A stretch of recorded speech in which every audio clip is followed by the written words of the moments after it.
Hello, and thank you for joining me for this presentation that deals with sensitive skin dilemma. My name is Natalia Cosentini, and I will be your host today. I am an educator at Euro Essentials, where I have been a resident for the past 15 years. And today we actually are going to discuss sensitive skin in representation to Dr. Schrammek products. So obviously there will be a relationship between the product and the presentation. But hopefully you are going to get some fantastic information out of it that pertains to the health of the skin and the kind of ideas of skin barrier, neurogenic, and of course, other forms of inflammation. So with no further ado, let me propose this idea. So obviously when we're talking about sensitive terms, you may have a lot of clients who have come in through the years to your clinic.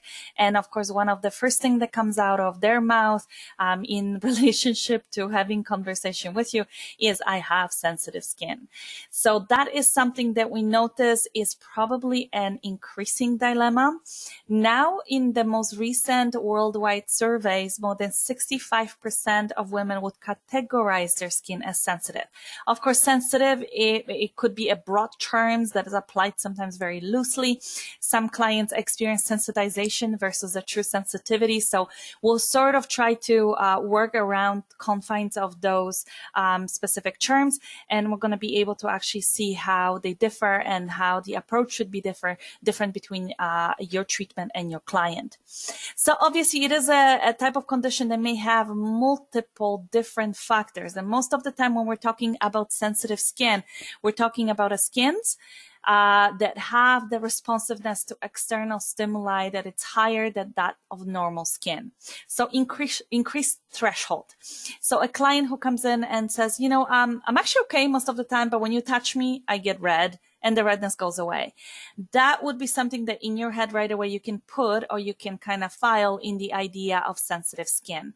Now, most of the clients that categorize their skin in your consultations as sensitive will indeed be actually sensitized. So they may have a skin that became sensitive as it is easily irritated by either products or weather or, you know, internal, external factors that they experience. So we'll talk about that in fully in just a moment, but this is kind of the first breakdown of the ideas that are sensitive and the sensitized skin.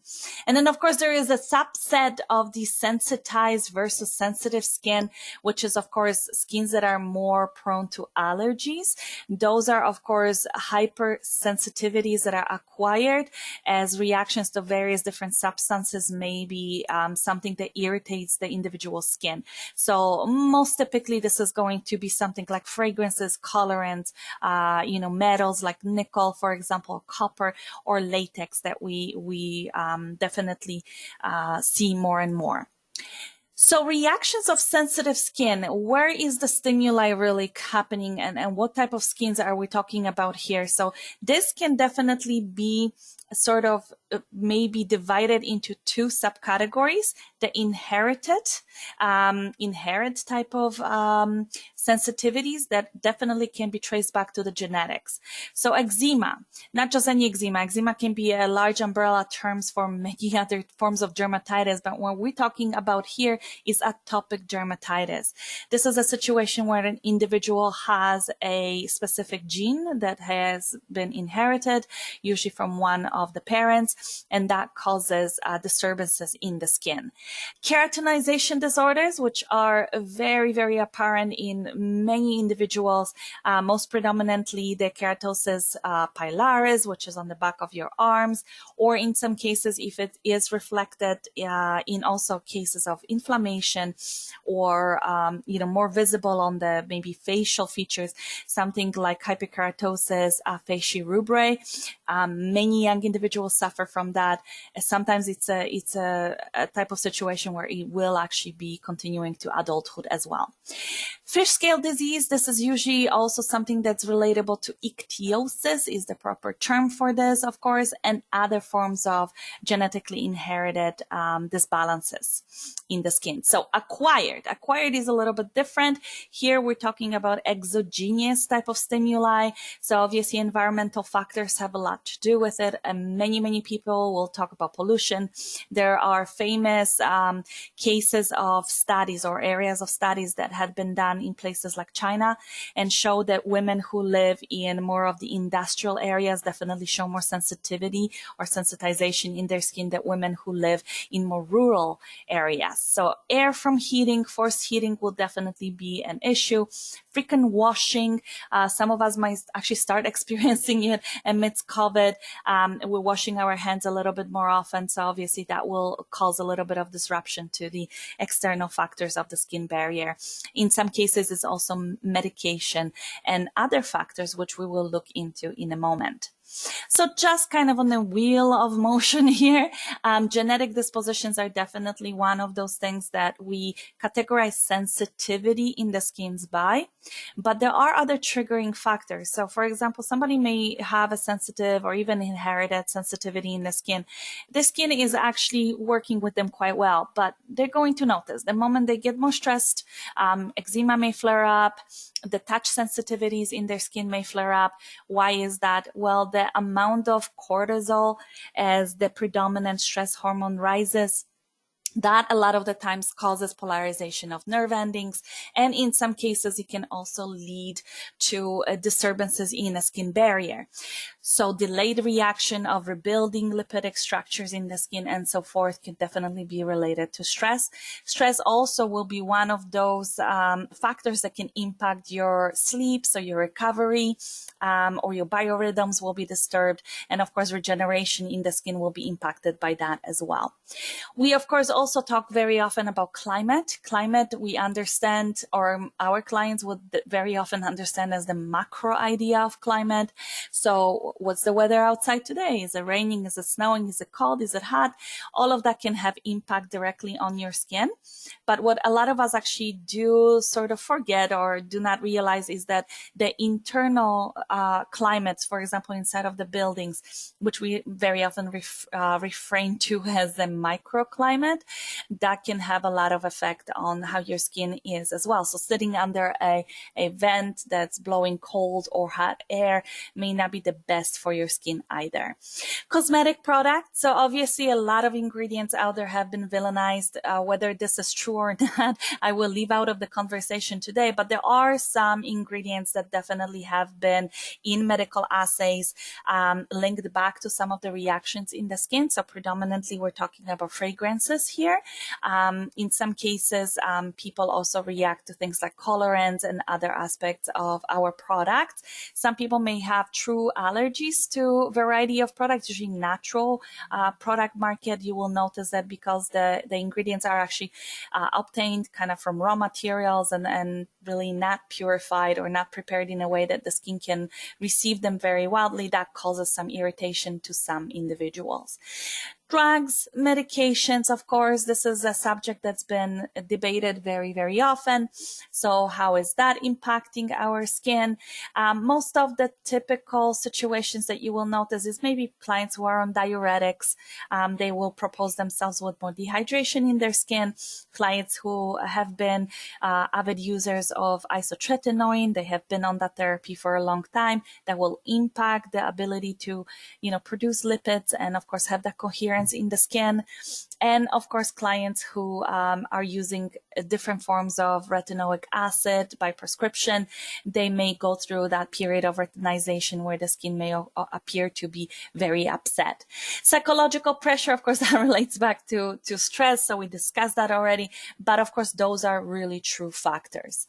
So with that, let's talk about the genetic component. So a lot of us kind of think about, I've been cursed with this from childhood. This is something, the sensitivities, the redness, the flashing, the blushing. I have had this for a long period of time. So this is definitely something that you can come back to and say, okay, well, there's definitely a genetic component to it. When we're talking about the most often seen genetic predisposition to sensitivities in the skin, we actually are talking about atopic eczema. So this is actually a part of a triad that's very often observed in these individuals. Not only do they propose lesions on their skin, which are then referred to as atopic eczema, but they also may have a presence of two other factors very early on. This is usually something that presents themselves to an individual in a very, very early age. So maybe at the age of 3 to 4. So asthma and hay fever. Those, there is actually a specific gene mutation that has been linked to this atopic triad that is responsible for creating this type of situation. So for those individuals, of course, there is no cure, but there are ways of mitigating or protecting the skin with variety of either medical or skincare products as well. So characteristics of sensitive skin, what does the skin externally look like? Many times when we look at somebody's skin who we right away from the get-go kind of categorize as a sensitive client, we're looking at their skin, which is thin, it's tender, it's sometimes light in color, it may have defective poor circulation, either pallor or sometimes there is an evidence of flushing and blushing. The skin may become scaly. That is an evidence of disruption in the lipidic barrier of the skin. We're going to delve into that in a moment. And reddening can occur very easily. The internal factors, so those are the type of factors that are perceived by the client. Many of them will complain about tingling or stinging and burning in their skin, especially when they wash their skin or they're applying products on their skin. Itching, feeling of tightness, which gives away, that idea of the skin's dehydration. And of course, in some cases, also persistent prickly sensation. So let's look at some of those factors that can impact sensitive skin. So one of the probably most obvious ones that affect, majority of our clients is the skin's barrier. The skin's barrier, of course, is an intact barrier organized to have, multiple components that keep the bad stuff out and keep the good things in. What I'm referring here to, of course, is allergens, pathogens, anything that can actually get into the skin and wreak havoc and set up for an inflammatory process. Whereas what we want to keep inside, of course, is the moisture content. Once there is a disbalance between the two factors, obviously the skin will be upset. There's immunogenic inflammation, of course. So this is an inflammation that comes from our immune system being overreactive to certain stimuli. We're going to look at that in a moment in a little bit more detail. And of course, neurogenic inflammation, which is predominantly present in the genetically impacted people. And of course, that has to do with the information balance between the skin and the brain. And of course, the feedback that one gives to the other. So let's talk about the skin barrier first. When we talk about skin barrier, we're talking about an organization of the epidermis. So let's just leave the dermis out of the picture just for now. Let's just really focus on what makes the skin a protective barrier. So here, there are several components that make that organization in the skin that very often we refer to as that brick and mortar organization. Of course, where the external corneocytes are the bricks and the lipids, the gluey, fatty material becomes the mortar and keeps the cohesiveness of the skin together. So of course, that, in fact, it becomes a more of a chemical, but also physical type of a barrier in the skin. And of course, that keeps the natural moisturizing factor, the NMF, within our corneocytes or our keratinocytes that will be used for a variety of different processes, including desquamation. So that natural process of exfoliation. So maintaining water balance in the skin is definitely crucial. To top this off, there's also the potential of hydrogen, so pH. The pH balance of the skin externally is, of course, slightly acidic, which gives it naturally antibacterial effect. So maintaining all of those for distinct characteristics in balance really is responsible for the health of your skin. So what happens when some of those ingredients are missing? So predominantly, imagine a situation if you were to wash your hands typically, 10 to 15 times a day. at some point, you're going to notice that the lipidic barrier in the skin becomes weaker and weaker. You're noticing, slight flakiness on the surface of the skin. And then eventually you may even progress to see some fissures and some opening in the skin. That is, of course, related to the loss of, or like crucially pretty much this balance of lipids versus water. So that means that with the soaps that we're using, the amount of washing that we do, we definitely want to, categorize the skin as loss of lipids, right? So this is exactly what happens here. Then, of course, as a fact of that, so when the lipids kind of protect the skin against evaporation of its main component, which is water, we are going to notice that increased water loss, which here we actually refer to as transepidermal water loss or TOOL. So what happens in this kind of vicious cycle here? Moisture loss, of course, causes dry skin. That causes itching and scratching. That causes inflammation. And then finally, the disturbance of the skin and that, loss of the natural protective functions. So with that in mind, let's take a look at some of the probably most common cases where the skin's barrier becomes defective. So this could be even leading to something like immunogenic inflammation.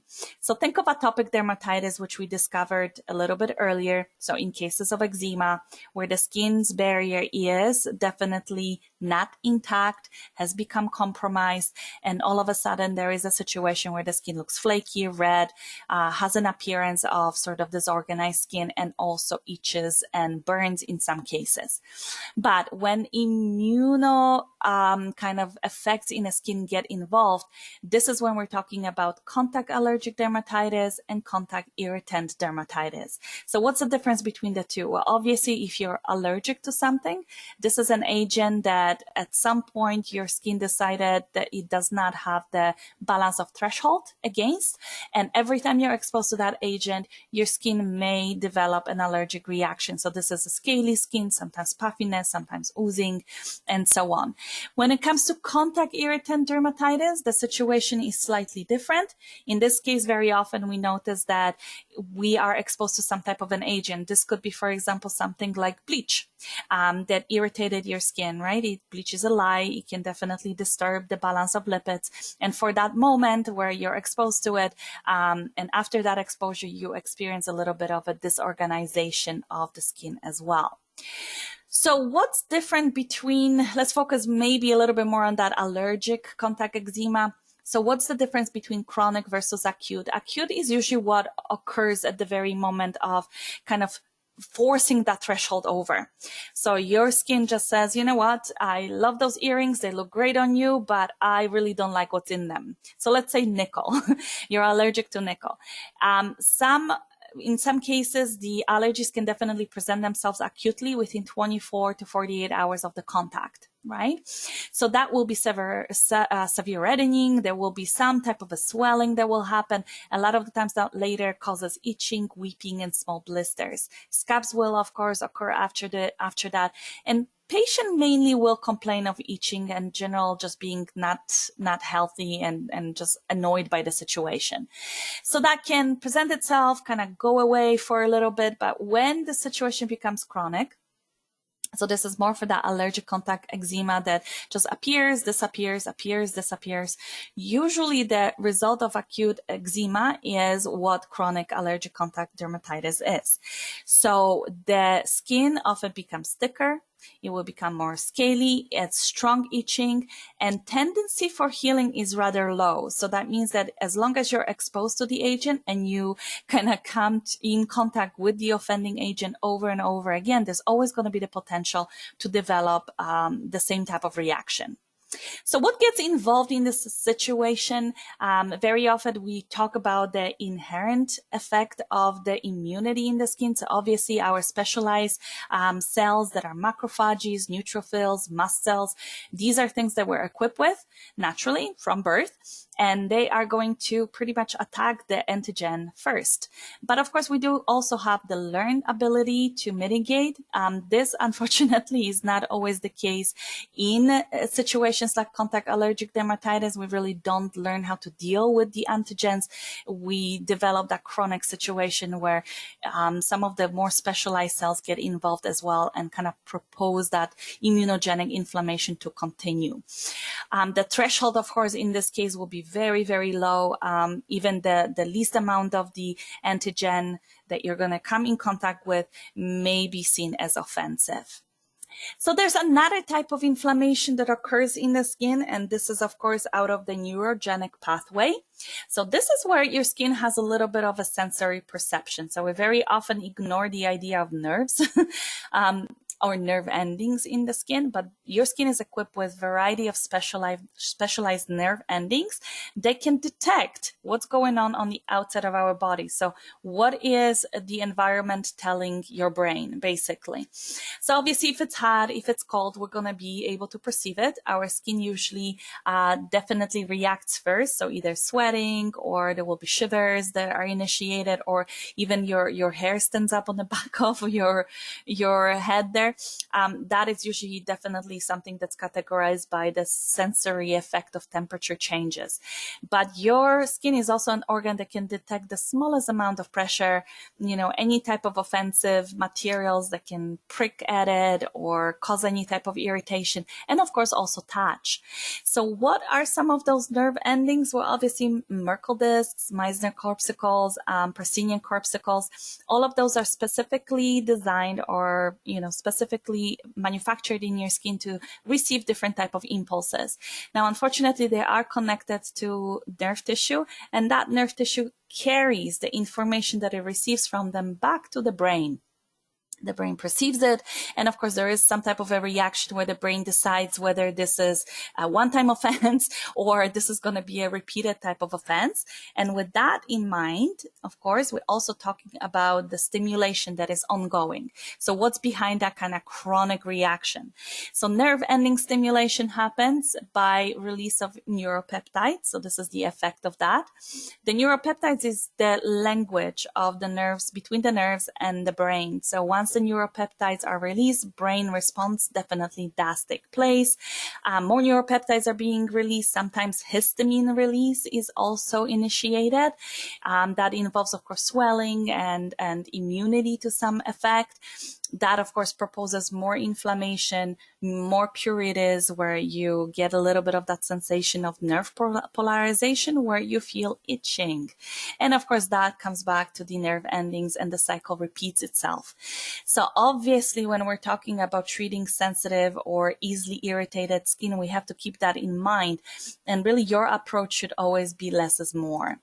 Okay, so neurogenic inflammation, let's see some of the effects of it in the body. So look at this, atopic dermatitis occurs again, because indeed the itching, the scaling, the kind of discomfort of the skin while you're undergoing the atopic dermatitis breakout can lead to some involvement of the brain and the enhancement of the inflammatory pathway that's already there.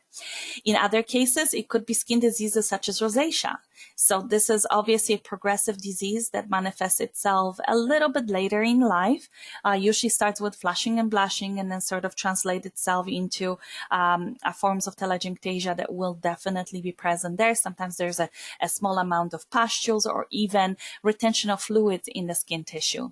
So different forms of rosacea will present themselves differently to you.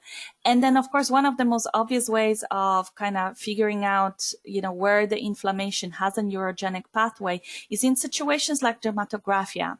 And this is, as you notice in the picture here, you can actually draw on your skin, and that will come at an expense of histamine release, so that puffiness in the area of where you actually had kind of, written, in this case, little hearts on the skin.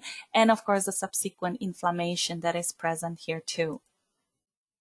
So a little bit more about rosacea, since this seems to be a disease that is more and more prevalent in clients today. Most of the clients that suffer from rosacea obviously are clients who are of a Caucasian descent. That's not to say that other ethnic groups cannot have it, but the more Nordic population definitely suffers from it more. Hence the kind of dubbing name of Celtic curse because really the Irish, the Scottish populations are probably most predominantly affected by it.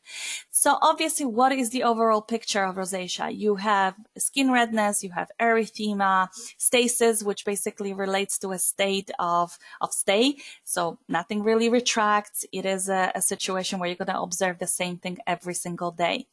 Enlarged blood vessels, so telangiectasia, and of course papules and pustules, in some cases nodes. So that is probably one of the most debilitating skin diseases.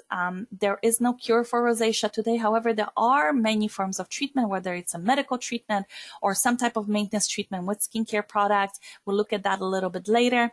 But most of the time when you're looking at rosacea and recognizing rosacea, many clients may self-diagnose, and it's very important to, not that we are going to diagnose it for them, but it's important to know how to recognize it, and maybe at some point actually do encourage your client to seek medical attention. So look at the central facial area of your client. So the center of the face, cheeks, predominantly nose, chin. This is the area where rosacea will present itself first, okay? In some severe cases, of course, and this is usually where a client would have had probably some reaction with dermatologists and have that talk about how to manage it. But it can travel down to the ears, the neck, the chest, and sometimes even eyes can be affected by it too. There's a specific form of rosacea that does that. What are the triggers?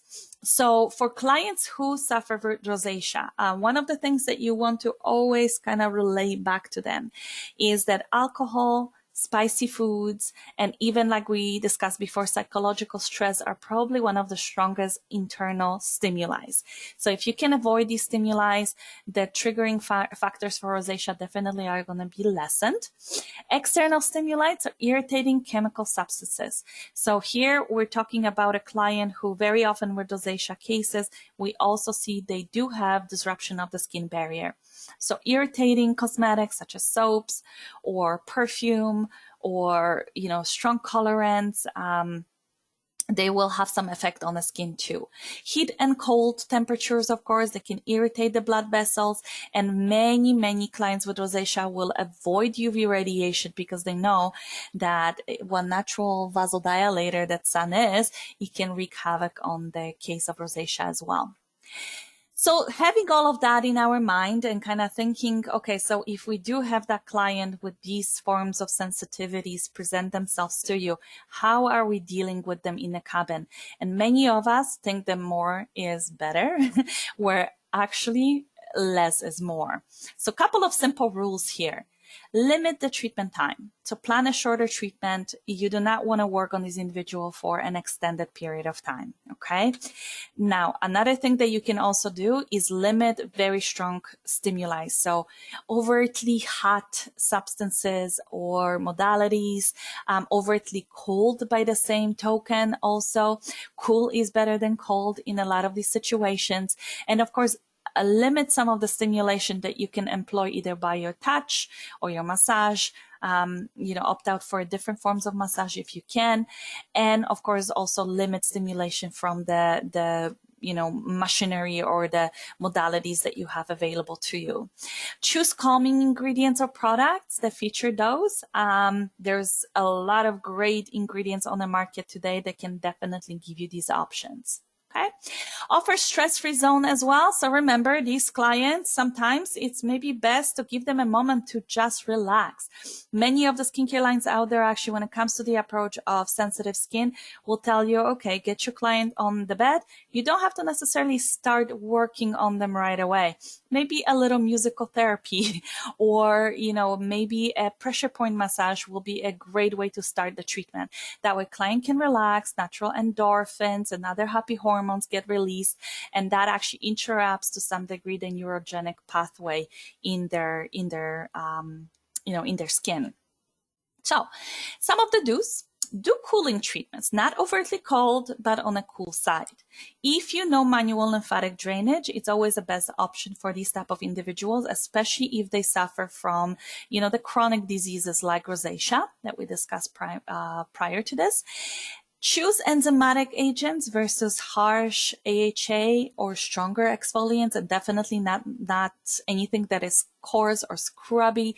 That includes things like rotary brushes. Many of us use Clarisonics or Foreos or, similar devices on clients in our treatment room. This is not a problem for normal skin, but for sensitive skin, that is a little hard to handle. And if you know a pressure point or nerve point massage, you can also employ that here. Again, less touch is recommended. So these type of techniques will definitely prove themselves crucial. Color light. So this is LEDs. They have kind of boomed in popularity lately. And you can see that a lot of clients actually do enjoy the green or blue light therapy when they have sensitive skin too. So don'ts. What not to do. Don't further damage the skin barrier. So again, don't rub, don't scrub, don't perhaps even use something like a warm towel. All of that can have a very impactful effect on the skin's lipids that can be literally like any other fat, molten with the change of temperatures. So no necessary irritation, or unnecessary irritation, I should say. So if you have a client, for example, that you can see they come in with the red skin, probably every little nerve in your body would scream, don't do that massage that you thought about doing, that's lifting and, has a lot of tapotement and all of that. Try not to do that. Reserve to something that's a little bit less irritating. So activating massages, definitely, like we said, lymph massage will be a great option. Try some occlusion type treatments where you're using products that are heavier in base, or perhaps do have, come at an expense of a peel-off mask that also has a nice and cooling effect. Of course, don't perform treatments that are heat induced, okay? And of course, mechanical and peeling and fruit acids, exfoliants, and none of the dermabrasions that you can probably think of will be applicable to this client, okay? So in addition to this, we want to also make sure that we avoid some of the typical things that those clients would complain about having in their product. So number one, definitely alcohol. Not every alcohol is a demon, but the denatured type alcohols, the alcohols that are definitely stripping. Today we know them very well because we use hand sanitizers more often than ever. The type of alcohols like cetyl alcohol or isopropyl alcohol will probably not be the best choice for you. Mineral oils, to some extent, mineral oils can help in some cases, but if your client finds that, this causes further irritation, they will be able to talk to you about it and you will be avoiding those. Lanolin, in some cases, lanolin obviously is an ingredient that comes from a sheep's wool, or sheep's sebaceous secretion to be more formal. And of course, in some cases, a client may present themselves with allergies to that agent.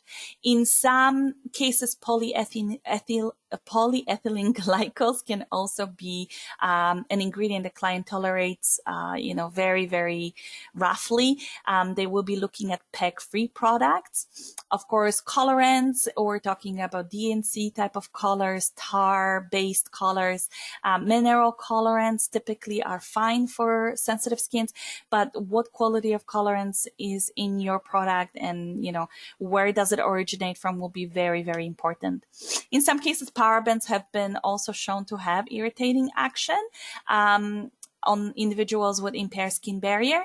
And of course, fragrances, which is probably for kind of dermatological way of looking at this, it's probably the number one irritating agent that is in products today. Okay, so those are kind of the type of products or ingredients that you do want to avoid altogether. So product recommendation for sensitive skin. So as promised, we were going to look at this fashion of irritated, inflamed skin with the kind of angle of how to transcribe it to some of the products that are offered in the Dr. Schrammek line. So here you're going to be able to see that there are some specific treatment options for clients who either are sensitive, sensitize, or both. So for example, in the sense of cleansing, one of the probably most assaulting or insulting type of product the clients very, very often use is an incorrect cleanser. You know, maybe nowadays clients are a little bit more aware of the fact that soap and water just doesn't cut it, but still they choose to use the type of products that have very harsh surfactants in them. Surfactants do disrupt lipidic barrier, and they usually are non-discriminatory, and they can definitely lift off some of the essential lipids out of the skin. So in these cases, if you have a very poor skin barrier, if your skin gets irritated very easily with use of any type of cleansing product, Dr. Schrammek does have a Sensiderm cleansing solution, which is equipped with allantoin as a calming agent and niacinamides, which is a secondary calming and anti-inflammatory agent. This can be used with or without water. So that means if your client, for example, finds that even tap water in some cases becomes a problem and an irritant, they can omit using that with this product. Just simply put this product on a couple or, you know, maybe 4 or 5 or cotton rounds, and then very, very nicely just swipe through your skin without causing too much of the physical irritation. For clients with rosacea, some of you that are watching this, if you've ever had a client with rosacea but had used Dr. Schrammek products, you know how effective this is. I do have myself several family members that are affected by rosacea. So for me, this is actually a lifesaver. It is the favorite Christmas gift that I can give out there to many of them. This is specifically formulated for clients who are affected by rosacea. So what we do have here is the Biophytex. Biophytex is a cocktail of ingredients, things like butcher's broom, balloon vine, ingredients that can be carriers of tannins, and then can also be something that kind of regulates or strengthens the network of capillaries. So very, very effective at kind of, you know, not treatment, but maintenance maybe of some of the biggest factors that cause rosacea, so defective capillaries. Cantella asiatica, which is actually an ingredient that's been very well medically studied. There are assays that show that this is something that can cause regeneration in the skin, can definitely heighten the repair mechanics. We also do have a neuropeptide by the name of defensol, which is something that can also disrupt some of that neurogenic pathway that we discussed in the past. And of course, the protective effects of vitamin C, zinc oxide, titanium dioxide. I know it says Titan, but this is from German, and grapeseed oil. So those are protective mechanics behind the cream. If you notice, this jar is also see-through, so you can see the color of this preparation. It is slightly green, so of course that also optically will cancel some of the redness that may be visible. Sensiderm Stress Protect Cream has been formulated for clients who require more of the kind of balm-like protection, so more occlusion over their skin, but occlusion, of course, that is not one that kind of, you know, factors complete occlusion. This is just something that will give you a little bit of weight. So this is, of course, achieved by the presence of macadamia nut oil, grapeseed oil. There are natural moisturizing factors that have been added in here. So there are some forms of electrolytes, squalene, which contributes to the good balance of natural moisturizing factor. And of course, we also have that wonderful defensol that is responsible for disrupting the messaging between the skin and the brain as well. So in a time of need where your client may experience more acute type of situations, let's say, you know, the mitigating of their rosacea, maybe rosacea calm is just not enough for a certain time of the year or certain, you know, times in their life, they need a little bit of an extra help here. Or a client who has been affected with an acute contact dermatitis or allergic dermatitis of some sort. They want to have a type of product they can put on with cooling effect, with anti-redness effect. This is definitely the product for them. So here we do have a couple of different things. So panthenol in particular is a type of ingredient that can have a strong anti-inflammatory action. We also do have anti-cuperose complex for those who suffer from rosacea. We have aloe vera as a base for good water kind of content balance and anti-inflammatory action. We have glycyrrhizin, which is a glyceric acid that is from licorice root extract, and ramenose, which is a cooling agent. So all in all, this is a fantastic product for the client. It comes in the form of ampules. The client can choose to do a set of 7 ampules, which is what comes in this box. And that will be sort of like a 7-day cure in the areas where, you know, the skin is really acting out. Now, one of the newest members of the sensitive range of Dr. Schrammek is ProbioSense. This is a fantastic moisturizer for those of you who perform treatments like microneedling or dermabrasion, where you know that these treatments, the impact of this treatment is an immediate barrier disruption. This is going to be the follow-up moisturizer for your client. This is something that's not only equipped with the kind of lipid balancing factors. So it does have hyaluronic acid in it, which will increase the natural moisturizing factor in the skin, but also shea butter and extract of coconut oil that will help you to kind of balance that external lipidic barrier, but also equipped with mimosa extract, borage oils, and 2 very, very interesting and sort of very important ingredients, biotilis and inulin. Those are 2 ingredients that actually feed and propagate good bacterial flora. So biotilis is an extract that actually, it's like a lactobacillus ferment extract. It's actually a lysate of that extract that feeds good bacteria. Inulin has the same effect on the skin. So for those of our clients who then lose a little bit of that beautiful microflora in their skin, this is something that's going to have a potential to restore it. And then finally, for our kind of, you know, needs in the treatment room and a true SOS type of a product here, this is the calming facial foam, very well known from Dr. Schrammek, integral part of a lot of our treatments. This one is equipped with dexapanthenol, which is provitamin B5. It is a fantastic skin conditioning agent that shows to have moisture binding properties and calming properties. We can add this to a moisturizer, we can add this into a mask, or we can even layer a little bit of that. It has a very strong antipyretic action. So for those of you who have clients experiencing a lot of sensation in their skin, especially itching, this is going to be an agent to employ. If you, of course, have other questions about Dr. Schrammek products, do visit our booth, our virtual booth. There is a lot of downloadable materials there too. You can go ahead and download a pro brochure that will list all of these products with their usage, as well as the ingredients that I have mentioned. And of course, if you have any other questions, again, visit us virtually, or, you know, do a little bit of hopping around, see us on our website, which is youressentials.com, or come and visit us in our Woodbridge location. This is 200 Towers Road in Woodbridge, Unit 3. Of course, you can reach us by phone, 416-661-6700, and you can interact with us on Facebook or Instagram. Thank you so much for spending this time with me. Hopefully this was great information for you.